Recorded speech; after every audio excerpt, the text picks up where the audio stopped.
En un mundo donde a veces es difícil diferenciar la realidad y la ficción, la historia de un joven que fingió ser un piloto de avión y consiguió gastar miles de dólares falsificando cheques puede parecer meramente una invención de Hollywood, pero no. ¿Pero cómo logró burlar la ley durante tanto tiempo? ¿Qué diferencias hay entre su vida y lo representado en la película? Y más importante aún, ¿qué fue de él después de salir de la cárcel?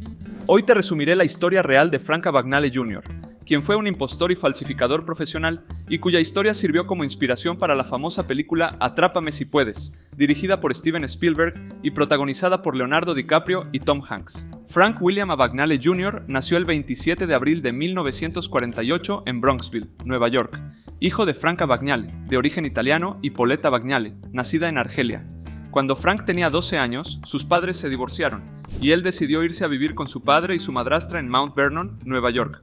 Contrariamente a lo presentado en la película Atrápame si puedes, donde es hijo único, Frank Jr. tenía 2 hermanos y una hermana, siendo el tercero en la familia. El inicio de sus actividades delictivas ocurrió a temprana edad. A los 15 años, engañó a su padre utilizando su tarjeta de crédito para gastos de gasolina, acumulando una deuda de $3,400. Este acto de deshonestidad marcó el comienzo de su carrera como estafador. A diferencia de la película, donde se muestra una relación más cálida entre padre e hijo, en la vida real, esta traición financiera fue crucial en la formación del joven Abagnale, pues su padre lo metió a una escuela para chicos problemáticos. A los 16 años, y debido a los problemas con su padre, Frank huyó de casa con $200 y sin educación formal. Abagnale intentó inicialmente trabajar de manera honesta, pero frustrado por los bajos salarios, comenzó a escribir cheques sin fondos para mantenerse. También alteró su licencia de conducir para aparentar ser 10 años mayor. Contrario a lo que se muestra en la película, Frank nunca volvió a ver a su padre, y aunque la película muestra recuerdos de Frank sobre el padre, e incluso algunas reuniones entre ellos como un hilo narrativo emocional, en la vida real, esta conexión se perdió para siempre cuando Frank salió de su casa. Otra diferencia es que la película muestra que Frank se hizo pasar por un profesor de francés en su primer día en una nueva escuela y que su padre de hecho pensó que era gracioso, pero esto tampoco pasó. Sin embargo, el verdadero Frank afirma haberse hecho pasar por profesor de sociología en la Universidad Brigham Young, algo que no se incluyó en la película, aunque en la película se sugiere que el joven Abagnale ideó rápidamente el plan de hacerse pasar por piloto de Pan Am para cometer sus estafas. En realidad su camino hacia el fraude fue más gradual y menos glamuroso. Las primeras detenciones de Abagnale comenzaron en 1965. Fue arrestado en varias ocasiones por crímenes menores, incluyendo el robo de un automóvil y la usurpación de identidad como oficial de policía en Scarsdale, Nueva York. Con el tiempo, Frank comenzó a desarrollar más habilidades en la falsificación y el engaño, aprendiendo no solo cómo falsificar cheques con éxito, sino más importante aún cómo usar su apariencia y carisma para manipular a los demás. Y es muy importante que recuerdes eso mientras entramos en la siguiente sección, sus supuestas falsas identidades. Alrededor de 1966, con 18 años, Frank decidió adoptar una identidad que le permitiera viajar por el mundo y continuar sus actividades sin ser detenido tan fácilmente, por lo que se hizo pasar por piloto de Pan Am. Abagnale falsificó una identificación de piloto y una licencia de la FAA, lo que le permitió viajar como pasajero muerto, un término utilizado para los pilotos que viajan en asientos no ocupados de otras aerolíneas cuando no están en servicio. Aunque en su autobiografía y en la película se afirma que logró pasar millones de dólares en cheques falsificados, haciéndose pasar por piloto para cobrarlos, investigaciones posteriores sugieren que la cantidad fue mucho menor y que de hecho tiempo como falso piloto fue muchísimo más corto de lo que él afirmó, probablemente solo unos meses. Pero piloto no sería la única profesión que Frank fingiría para conseguir dinero. Alrededor de 1968, se trasladó a Georgia y supuestamente se hizo pasar por un médico pediatra trabajando en el Hospital Cobb General. Esta etapa de su vida es particularmente extraña, ya que en varias pláticas él ha afirmado que no solo trabajaba de la medianoche a las 8 de la mañana, sino que además estaba a cargo de 7 residentes y 42 enfermeras y nadie nunca dudó de su conocimiento en el área. Los que sí dudaron fueron los medios de comunicación, no solo de lo que Frank afirmaba haber memorizado, sino de que Frank siquiera hubiera estado realmente fingiendo ser médico. Verás, registros y análisis posteriores indican que durante el periodo en el que supuestamente ejercía la medicina, en realidad podría haber estado en prisión. Según un libro escrito por Alan C. Logan, gran parte del tiempo en que supuestamente Abagnale se hizo pasar por médico, en realidad estaba cumpliendo condena en la institución correccional Great Meadow en Comstock, Nueva York. Solo fue puesto en libertad condicional brevemente en 1967, lo que contradice el periodo en que Frank afirmó estar en Georgia. La película y el libro no mencionan esta discrepancia, pero es posible que Abagnale nunca haya ejercido realmente como médico. La tercera, y quizá más sorprendente de sus identidades, fue como abogado.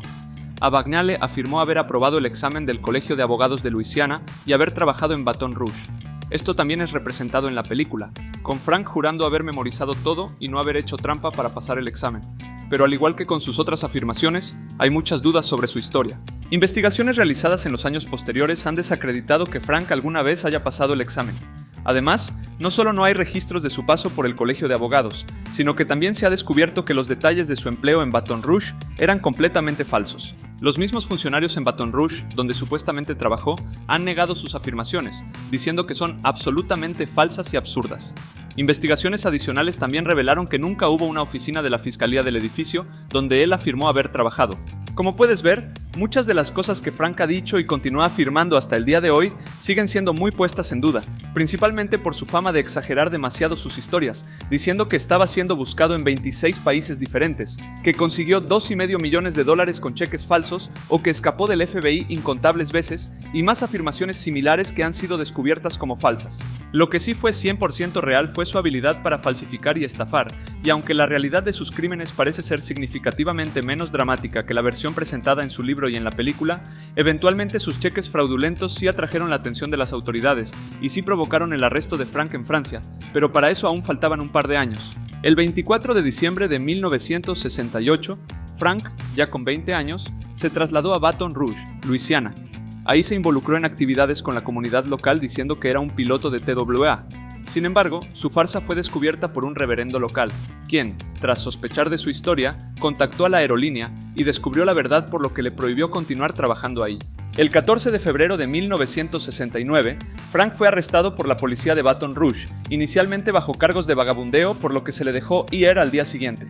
Sin embargo, posteriormente se descubrió que era él quien había robado cheques en blanco y había cometido fraude, por lo que fue acusado de robo y falsificación, y en agosto de ese año se emitió una orden para su arresto, supuestamente uno de los motivos por los que Frank decidió salir del país. Pero tan solo 2 semanas después, Abagnale fue arrestado nuevamente, esta vez en Montpellier, Francia, en septiembre de 1969.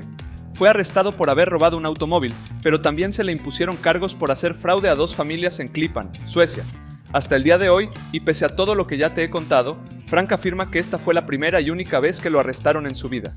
En Francia, fue condenado a 4 meses de prisión por el robo del auto, pero solo cumplió 3 meses. Posteriormente fue extraditado a Suecia para cumplir su condena por su fraude falsificando cheques. Cumplió 2 meses en una prisión en Malmö y fue prohibido de ingresar a Suecia durante 8 años. También se le exigió compensar a sus víctimas, aunque al parecer nunca cumplió con esta obligación. En junio de 1970, Frank fue deportado de vuelta a los Estados Unidos. Al volver, Frank volvió a intentar hacerse pasar por piloto, yendo a universidades para intentar cambiar cheques falsos por dinero en efectivo y diciendo que estaba allí para reclutar azafatas para Pan Am. Sin embargo, aunque sí es verdad que pudo llegar a hacer pruebas, al final, a diferencia de la película, nunca hubo alguna universitaria interesada en unirse a su programa. El 30 de julio de 1970, Frank cometió el crimen y error que realmente le cambiaría la vida. Frank cobró en Durham un cheque personal que simulaba ser de Pan Am, lo que volvió a llamar la atención del FBI. 3 meses después, el 2 de noviembre de 1970, Frank fue detenido tras cobrar 10 cheques falsos de la misma nómina de Pan Am en diferentes ciudades. Escapó de la cárcel, pero fue nuevamente detenido 4 días después en Nueva York y condenado a 12 años de prisión en total, 10 años por falsificar cheques por un total de $1,448.60 y 2 años más por fugarse de la cárcel. Frank fue liberado en 1974, después de cumplir solo 2 años de su condena en la Institución Correccional Federal de Petersburg, y fue puesto en libertad condicional en Houston. En un principio, realmente intentó cambiar su vida y trabajar honestamente, intentando ser cocinero, tendero y proyeccionista en un cine, pero no duraba mucho ya que lo despedían al descubrir su pasado criminal. Después intentó nuevamente fingir ser piloto en 1974 para obtener un trabajo en un campamento de verano, pero fue nuevamente arrestado luego de robar cámaras a sus compañeros. Posteriormente, obtuvo un puesto en un orfanato de Houston, fingiendo ser un piloto con un título de maestría, pero esta farsa también fue descubierta por su oficial de libertad condicional. El verdadero cambio ocurrió en 1975, cuando Abagnale se acercó a un banco con una propuesta única. Ofreció hablar con el personal del banco y mostrarles varios trucos que los falsificadores usaban para defraudar a los bancos, con la condición de que si su información no era útil, no le dieran nada. De lo contrario, solo le deberían dar $50. Como podrás imaginar, todo lo que Frank les enseñó fue de mucha utilidad, y con esto comenzó una nueva carrera como consultor de seguridad. Este cambio en su vida se muestra en la película como si el FBI hubiera reconocido su talento y gracias a esto saliera de prisión para trabajar con ellos. Pero como puedes ver, no fue para nada así. Frank hasta la actualidad sí dice haber trabajado para el FBI desde 1975, pero nadie dentro del FBI ha confirmado que esto sea real. De hecho, todo lo contrario, mismos agentes del FBI, como Jerry Williams, han negado rotundamente que Frank alguna vez haya estado involucrado con ellos. Pero como siempre, Frank encuentra una manera de justificar sus afirmaciones, y para esta en particular, siempre dice que él siempre ha sido un agente con misiones clandestinas que le daba directamente Clarence M. Kelly, quien fue director del FBI desde 1973 hasta 1978 y falleció en 1997, por lo que, convenientemente para Frank, nunca podrá confirmar o desmentir personalmente sus afirmaciones. Pero lo que sí hizo Frank durante este tiempo fue falsificar su currículum para mostrar que había trabajado con el Departamento de Policía de Los Ángeles y Scotland Yard, y así conseguir más trabajos como consultor en otros bancos. En 1976, Abagnale fundó Abagnale & Associates, una empresa que asesora a compañías sobre documentos seguros, y desde ese entonces esa ha sido su principal actividad y el primer trabajo realmente honesto en el que ha tenido éxito financiero. En 1980, Frank Abagnale publicó su libro Atrápame si puedes, una autobiografía que narra sus experiencias como falsificador y estafador. Su libro no solo reveló al mundo sus hazañas, sino que también ayudó a que se convirtiera en un importante referente cultural como alguien que pasó de una vida de crimen a ayudar a atrapar criminales. En el libro Frank cuenta todas sus aventuras y personificaciones. Sin embargo, como ya hemos visto, la gran mayoría de ellas no han sido comprobadas, y las que se han confirmado como reales han sido demasiado exageradas por él mismo.